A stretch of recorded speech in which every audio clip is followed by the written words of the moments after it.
Assalamualaikum, waalaikumsalam. Pak Ustadz, saya baru pulang umroh. Obat batuknya apa?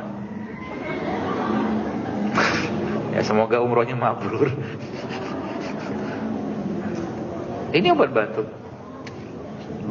Jeruk nipis ini obat batuk, jahe obat batuk. Tinggal pakai yang mana aja. Hashtagnya obat batuk JSR.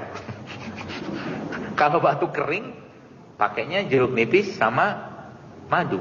Kalau batuknya basah, ada riaknya, pakai jahe. Udah selesai. Udah ya, ibu yang pulang umroh. Saya baca kalau madu gak boleh dilarutkan dengan air panas. Iya, kalau air panasnya 100 derajat ke atas, rusak dia. Dan dalam jangka waktu tertentu. Kalau di bawah 90 derajat, air dispenser itu kan gak nyampe 100. Ya. Tapi saya memang lebih senangnya itu kasih air hangat aja. Jadi gak benar. Termasuk minum madu tidak ada hubungan dengan sendok stainless apa sendok kayu. Tidak signifikan. Karena biasanya jangan minum madu pakai sendok stainless. Sendok ini nih. Nanti katanya begana begini begitu. Jadi minum madu pakai ini boleh nggak? Boleh aja. Kecuali Anda lagi jualan sendok kayu.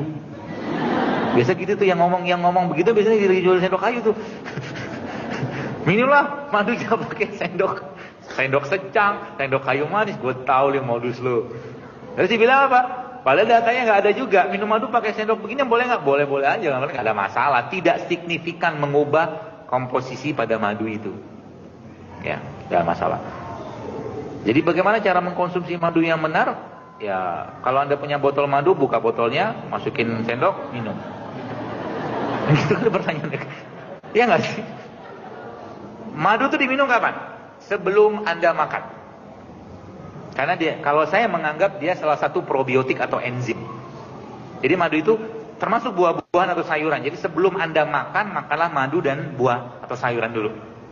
Seperti itu. Itu caranya. Berapa banyak? Setiap orang beda-beda. Cuman kalau mau ngikutin polanya sholat, saran saya setiap 5 waktu sholat. Kecuali memang ada penyakit tertentu yang Anda dibatasi minum madu. Jadi kalau normal, nggak ada penyakit seperti diabetes, bagusnya minum madu itu setiap waktu sholat. Caranya gimana? Nih, air putih kan, lalu Anda kasih 1 sendok teh aja madu. Oke? Anda masuk ini, lalu Anda guncang-guncang. Allahumma sholli ala Muhammad wa ala ali Muhammad. Bacalah ayat-ayat Quran situ. Bagus tuh. Kan ngerukyah airnya. Ya Allah.